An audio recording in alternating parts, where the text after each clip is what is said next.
Je passe la parole à Monsieur Garel pour 3 minutes et à Monsieur Sulzmann pour 5 minutes, s'il vous plaît. Bien, merci Madame la Présidente, mes chers collègues.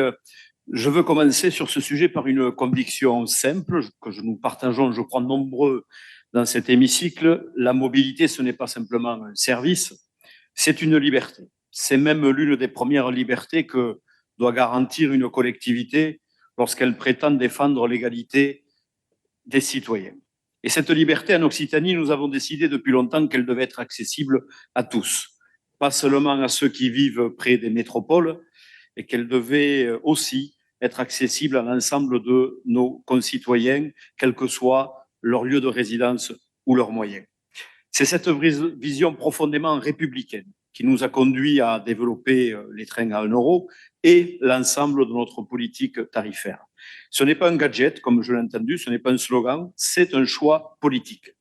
Et je veux le dire fermement, cette politique, elle fonctionne. Oui, elle a transformé les usages. Oui, elle renforce la place du train dans la vie quotidienne des habitants de l'Occitanie. Ça a été rappelé, entre 2019 et 2024, la fréquentation de nos trains régionaux a augmenté de 68%. 68%, c'est gigantesque. C'est même un cas unique en France. Et dans le même temps, nos recettes ont progressé de 48%. Nous sommes donc loin, très loin, de l'image d'Épinal d'une politique qui serait coûteuse et surtout inefficace. En réalité, les trains à 1 € qui pèsent dans le rapport 9 millions d'euros par an, eh bien cela représente 2% du coût du service ferroviaire.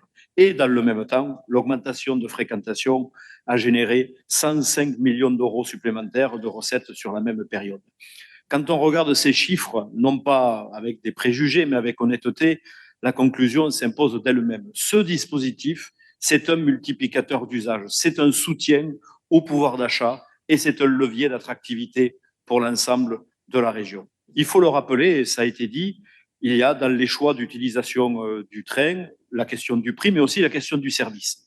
Et là-dessus, la région agit, elle fait sa part, elle l'a fait même largement, elle finance, elle soutient, elle modernise, elle investit. Et d'ailleurs, qui d'autre le fait si ce n'est nous?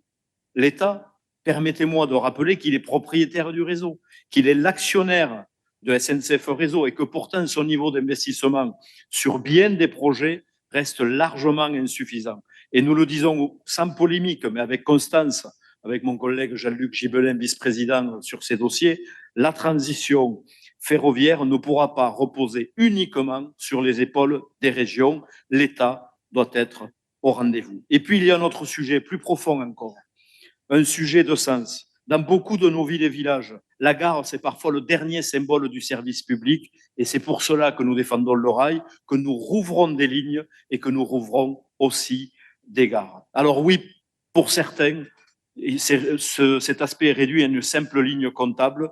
Je le dis sincèrement, cela me choque parce qu'on ne parle pas d'un coût, on parle d'un choix de société. Combien coûte l'abandon, combien coûte l'isolement, combien coûte l'injustice territoriale?